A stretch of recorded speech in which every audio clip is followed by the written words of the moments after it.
ఆలోచన చేయాలంటారు. ఒకసారి సురేష్ గారితో మాట్లాడు. సురేష్ గారు, ఎగ్జాక్ట్లీ శ్రీనివాస్ గారు, ఇప్పుడు ఒక నిమిషం సార్, ఒక నిమిషం. కేబుల్ ఆపరేటర్ వాళ్ళు సమర్థించుకోవాల్సిన అవసరం లేదు, ఉమ్, ఎవరు కూడా సమర్థిస్తలేరు. ఈ సంఘటన జరిగిన దానికి ప్రతి ఒక్కరు కూడా చింతిస్తారు, ఉమ్, ప్రతి చేస్తారు. కానీ ఇక్కడ కేబుల్ ఆపరేటర్ వేరు, ఇంటర్నెట్ ప్రొవైడర్ వేరు. ఉమ్, ఇంటర్నెట్ ప్రొవైడర్స్ ఈ విచ్చలవిడితనాన్ని అధికారులు అరికట్టలేకపోతున్నారు. ఉమ్, ఆపరేటర్ అనేటోడు 30 సంవత్సరాల నుండి సర్వీస్ ఇస్తున్నాడు. ఒకటే ఒక వైర్ ఉంటది, ఉమ్. వందల వైర్లు ఉండవు. అధికారులు దీన్ని స్ట్రీమ్ లైన్ చేయాలా, అధికారులు వాళ్ళని కూర్చోబెట్టాలా. ఓకే, దీనికి శాశ్వత పరిష్కారం ఏంటనేది మీతో మాట్లాడతాను. ఒకసారి మీరు అలాగే ఉండండి సార్. ఇక్కడ సురేష్ గారు, పమ్మి సురేష్ గారు ఉన్నారు, ఆయనతో మాట్లాడదాం. సురేష్ గారు, నమస్తే. నమస్తే. మీ జూమ్ ప్రాబ్లం అవుతుంది మొదటి నుంచి, మరి అన్మ్యూట్లో ఉన్నట్టున్నారు.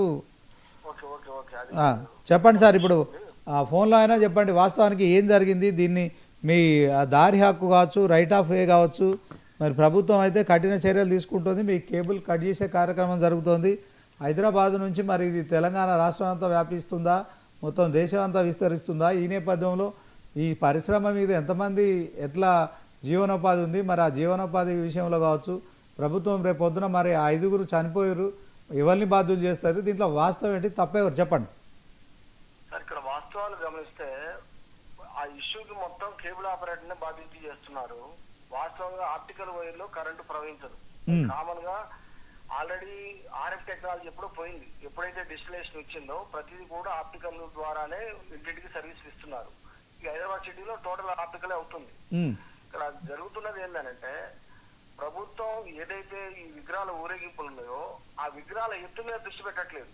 కానీ ఆ వైర్లు ఏదైతే అడ్డం వచ్చినాయో ఆ కర్రలు పైకి లేపే క్రమంలో ఆ కర్రలు జీ వైర్ కి ఇండక్షన్ వచ్చేసి అక్కడ ఉన్న వ్యక్తులు చనిపోవడం జరిగింది. అసలు ఆ సంఘటన బాధాకరం. కానీ దాన్ని నెపంగా చూపించి కేబుల్ ఆపరేటర్కి అసలు కరెంటు స్తంభాల మీద కట్టుకునే అవకాశం లేకుండా చేస్తే, జనరల్ గా మనం ఆలోచిస్తే కల్లు గీత కార్మికుడు తాడు చెట్టు ఎక్కని కల్లు గీయలేవాడు. మామూలుగా నాయ బ్రాహ్మణుడు కత్తెరవును కత్తి లేకపోతే చేయడు. ఇది మాది వ్యాపారం అనుకుంటున్నారు. ఇది వృత్తి, వినోదం అనే వృత్తి బేస్ చేసుకొని కొన్ని వేల మంది ఆపరేటర్లు ఈ రాష్ట్రంలో ఉన్నారు. గత 20 సంవత్సరాలుగా ప్రతి ప్రభుత్వాన్ని అభ్యర్థిస్తా ఉన్నాం. ప్రభుత్వం ద్వారా కేబుల్ ఆపరేటర్ కు ఎడ్యుకేషన్ ఇచ్చేసి ఆ ఆపరేటర్ కి కరెంటు పోల్ మీద కట్టుకునే అవకాశం కల్పించమని, ఈ కరెంటు పోల్ ట్యాక్స్ కూడా రద్దు చేయమని. ఇప్పుడు మీ ద్వారా ఈ ప్రభుత్వానికి అప్పీల్ చేస్తుంది ఏంటంటే, ఎన్పిడిఎస్ఎల్ పరిధిలో ఉన్న అన్ని జిల్లాల్లో దాదాపు గత దశాబ్దాల కాలంగా కరెంటు పోల్లు వసూలు చేస్తున్నారు. ఓన్లీ ఊళ్ళలో ఉన్న కరెంటు పోల్లకి లెక్కేసేవాళ్ళు. ఇవాళ ఈ ప్రజాప్రభుత్వం వచ్చాక ప్రతి పోల్ని లెక్క కట్టి మొత్తం పోల్ ట్యాక్స్ చేయాలంటే, మొన్న గౌరవ డిప్యూటీ సీఎం గారిని కలిసాం, శ్రీధర్ బాబు గారిని కలిసాం, ప్లస్ ఎన్పిడిఎస్ఎల్ వరంగల్ సీఎం కలిసి అభ్యర్థించడం జరిగింది. ఓన్లీ ఇంటర్నెట్ ప్రొవైడర్ వైర్లనే తీసేస్తున్నాం తప్ప కేబుల్ ఆపరేటర్ జోలికి వెళ్ళట్లేదని చెప్పారు.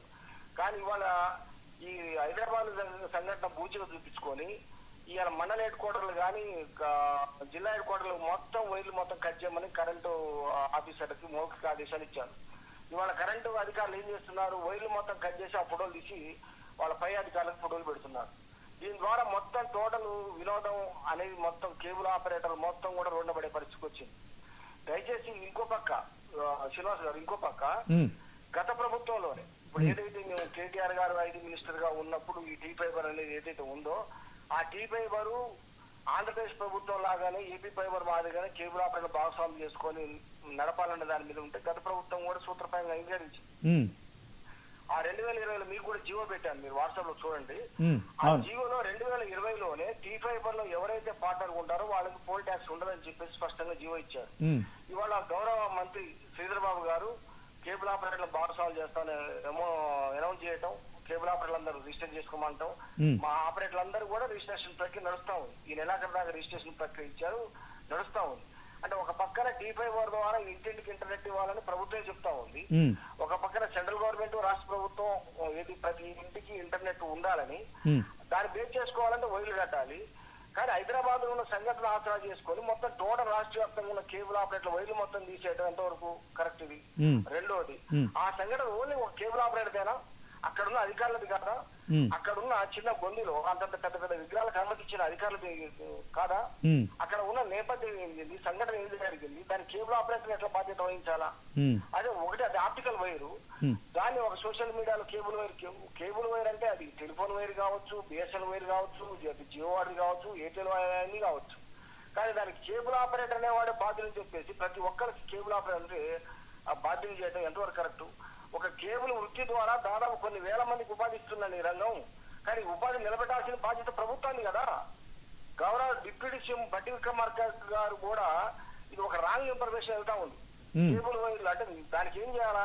స్పష్టంగా కేబుల్ ఆపరేటర్ కి ఐడెంటిఫికేషన్ ఇచ్చి ఒక కేబుల్ ఆపరేటర్ కట్టుకునే అవకాశం ఇస్తే ఒక్క వైరే ఉంటుంది అక్కడ. ఉమ్, ఇప్పటి ముప్పటిగా ఇవాళ మారిన టెక్నాలజీలో ప్రతి ఒక్క ఇంటర్నెట్ ఆపరేటర్లు రకరకాల గుత్తులా కడతా ఉన్నారు. వాస్తవంగా సమాజంలో ఇప్పుడు ఇందాక ఫ్యాలిస్ట్ వారు మాట్లాడుతున్నారు, డాక్టర్ తాటికాయల జయరాం గారు. జయరామ్ గారు. ఏంటంటే ప్రజా సంఘాలు కానీ మేధావులు కానీ ఆ స్తంభాల మీద వైర్లు చూస్తే ఇది కరెక్ట్ కాదు కదా, అసలు కరెంటు స్తంభాల మీద ఈ విధంగా ఉంటామని అభిప్రాయపడతారు. కానీ ఆ వైర్లు ఉండడానికి కారణం ఎవరు? ఇప్పుడు ఇక్కడ ఉన్న కేబుల్ ఆపరేటర్ గత 25-30 సంవత్సరాల వినోదాన్ని వృత్తిగా చేసుకుంటే ఆపరేటర్ ఐడెంటిఫికేషన్ ఇచ్చి ఆపరేటర్కి కట్టుకునే అవకాశం కల్పిస్తే మిగతా వాళ్ళ వైర్లు ఉండవు కదా.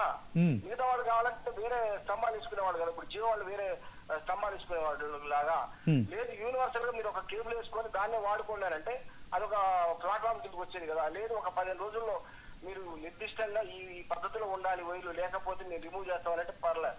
All of the sudden Hyderabad సంఘటన పూర్తిగా చూపించుకొని మొత్తం కేబుల్ వైర్లు మొత్తం కట్ చేసి పెడితే ప్రజలందరికీ వినోదాన్ని దూరం చేయడమే కదా. ఇలా ఇంటర్నెట్ ప్రసారాలకు దూరం అయిపోయినాయి, కేబుల్ ప్రసారాలకు దూరం అయిపోయినాయి కదా. ఓకే, ప్రజలకు మీరు వినోదాన్ని ఇవ్వాలా, మీకు ఇప్పుడు విషాదం అనేది ఇప్పుడు ఖచ్చితంగా మీకే ఎదురవుతుంది ఈ ఘటనతో. అయితే మేము ఈ సంఘటనను మేము మా అసోసియేషన్ తరఫున ఖండిస్తా ఉన్నాం. ఈ సంఘటనలు జరగడం దురదృష్టకరం. కానీ ఈ సంఘటనకి కేబుల్ ఆపరేటర్ బాధ్యులు కాదు, అక్కడ ఉన్న అధికారులకి ప్రభుత్వాన్ని కూడా బాధ్యతే. ఎందుకంటే హైదరాబాద్ లో మీకు తెలుసు గణేష్ ఉత్సవాలు గానీ లేకపోతే అన్ని ఉత్సవాలు జరుగుతా ఉంటాయి. దుర్గా నవరాత్రులు అప్పుడు కావచ్చు, తర్వాత గల్లీలో అంత పెద్ద విగ్రహం పోతున్నప్పుడు ఆ విగ్రహాన్ని ఎలో చేసిన అధికారులు కూడా తప్పే కదా. లేదు, నిర్వాహకులు కూడా ఈ విగ్రహం సైజ్ ఇంతే ఉండాలని ఒక నామ్స్ పెట్టాల్సిన బాధ్యత ఉంది కదా. ఇప్పుడు ఈ సంఘటన వెనకాల ఇవన్నీ సమీక్షించుకుంటా ఓన్లీ ఒక కేబుల్ ఆపరేటర్ బాధ్యత చేసి కేబుల్ వైర్లు మొత్తం తొలగించి ఎంతవరకు కరెక్ట్? దయచేసి ప్రభుత్వాన్ని కూడా విజ్ఞప్తి చేస్తా ఉన్నాం. ఈ ప్రజా ప్రభుత్వంలో అన్ని రంగాలకి మేలు చేస్తా ఉన్న ఈ ప్రభుత్వం దయచేసి కేబుల్ ఆపరేటర్ల పక్షాన్ని కూడా నిలబడాలా. ఇప్పటికే టీ5 ద్వారా కేబుల్ ఆపరేటర్లకు భాగస్వామ్యం కల్పించినందుకు ధన్యవాదాలు తెలియజేస్తూ, అదే విధంగా ఈ టీ5 ఐడెంటిఫికేషన్ కార్డ్స్ త్వరగా ఇచ్చి కేబుల్ ఆపరేటర్ మాత్రమే కట్టుకునే అవకాశం కల్పిస్తే తద్వారా మాకు కూడా ఈ కాంపిటీషన్ వాతావరణాలు పోతాయి, కేబుల్ ఆపరేటర్ ఉపాధి నిలబడుతుంది. తద్వారా కేబుల్ ఆపరేటర్ అనేవాడు కూడా ఈ రంగంలో కొంతకాలం మనుగడ సాగించడానికి సాధ్యం అవుతుంది. ఓకే సురేష్ గారు, అట్లా ఆ దిశగా ప్రభుత్వం ఆలోచించాలని విజ్ఞప్తి చేస్తా ఉన్నాం. ఇప్పటికైనా గౌరవ మంత్రివారి డిప్యూటీ సీఎం బట్టి విక్రమార్క గారు ప్రభుత్వం కేబుల్ ఆపరేటర్ల మీద ఈ దాడులు ఏదైతే విద్యుత్ అధికారులు చేస్తున్న దాన్ని మాత్రం కొద్దిగా ఆపించాలని చెప్పేసి మీ ద్వారా రిక్వెస్ట్ చేస్తా ఉన్నాం. ఓకే, అట్నే లైన్లో ఉండండి సార్. ఇక డిబేట్ అయ్యే వరకు మీరు ఫోన్ లైన్లో ఉండండి. వీలైతే జూమ్లోకి రండి. మీరు అన్మ్యూట్లో పెట్టుకుంటున్నారు, అది మ్యూట్లో ఉంటున్నారు, అన్మ్యూట్ చేసుకోండి సరిపోతుంది. మీరు లేకుంటే ఫోన్లో మాట్లాడదాం. సార్ జగదీష్ గారు చెప్పండి. మొత్తానికి సురేష్ గారు కూడా ఏమంటున్నారంటే కేవలం మమ్మల్ని మాత్రమే మరి రామ